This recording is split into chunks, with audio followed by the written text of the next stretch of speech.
안녕하세요. 상속세 알려드리는 전소회계사입니다. 오늘은 개인 사업자와 관련해서 상속세를 조금 이야기해 보려고 하는데요. 개인 사업자들은 특히나 부동산 취득 등과 이 신고한 소득이 연결이 되기 때문에 평소에 수입과 지출 관리에 신경을 써야 되는데요. 신고한 소득에 비해서 부동산 취득을 위한 지출이 크다라고 하면 상속, 증여세랑 관련해서 세무조사를 받을 가능성이 높아지게 됩니다. 그리고 이렇게 세무조사가 나온다라고 하면 당연히 사업체에 대한 것에 국한되지 않고 상속, 증여로 연결이 되게 되고요. 본격적인 얘기 들어가기 앞서서 먼저 개인 사업자들이 직면하는 세무 리스크를 이 사업자 측면과 개인으로 나누어서 정리해 보겠습니다. 먼저 개인적으로는요, 자산 취득이나 부채 상환 시의 자금 출처 조사 같은 것이 있을 수 있고요. 그다음에 해외 계좌 조사, 요 두 가지 정도 꼽을 수 있을 것 같습니다. 사업적으로는 가장 중요한 이 사업 소득에 대한 부분, 그다음에 차명 계좌에 대한 세무조사, 사업과 관련해서 상속세나 증여세랑 관련된 세무조사, 그다음에 PCI 시스템에 의한 세무조사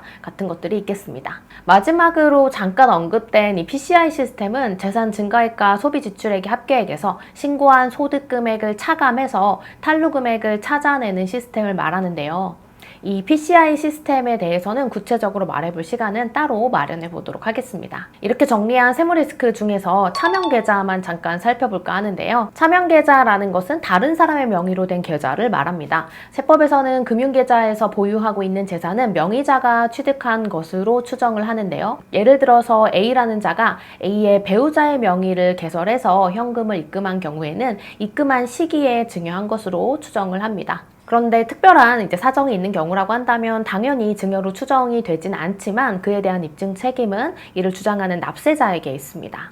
차명계좌랑 관련해서 상속재산에 대해서도 살펴보면요. 이 사망한 피상속인의 상속재산 중에서 만약에 상속인의 명의로 된 차명계좌가 있다라고 한다면 이 계좌는 상속재산이 될지 아니면 사전증여재산에 해당될지의 문제가 있는데요. 피상속인의 차명계좌에 해당한다는 사실이 객관적으로 확인되는 경우에는 증여세는 과세되지 않고 상속재산에 포함돼서 이 상속세가 과세가 되게 됩니다. 또한 2016년에 세법 개정으로 상속세 신고기한 내에 차명 금융재산을 미신고한 경우에는 이 금융재산 상속공제를 적용하지 않도록 하고 있습니다. 그리고 차명계좌에 대해서는 처벌도 강화되었는데요. 특정 금융거래 정보의 보고 및 이용 등에 관한 법률에 따라서 타인 명의의 금융거래를 하는 경우에는 5년 이하의 징역 또는 5천만 원 이하의 벌금이 부과되기 때문에 주의해야 합니다. 그럼 이런 세무 리스크가 있는 사업자들의 상속세에 대해서 좀 더 알아보겠습니다.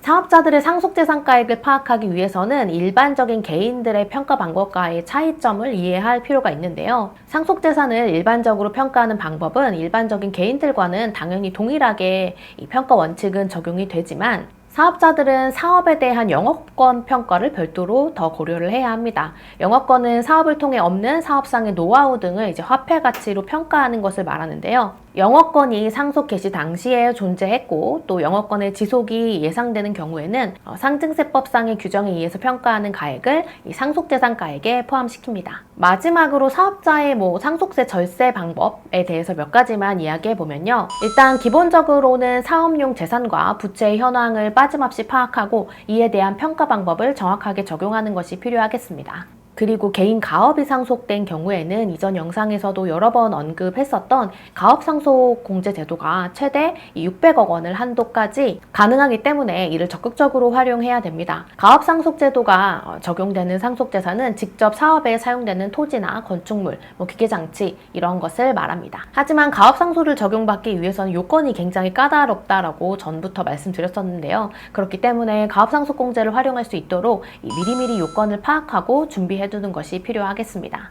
오늘은 개인 사업자의 세무 리스크를 알아보고 또 상속세와 관련해서는 어떤 것들이 있는지 절세법까지 몇 가지 알아보았는데요. 다음 시간에도 유익한 상속세 정보로 돌아오도록 하겠습니다. 지금까지 상속세 알려드리는 전소혜 기사였습니다.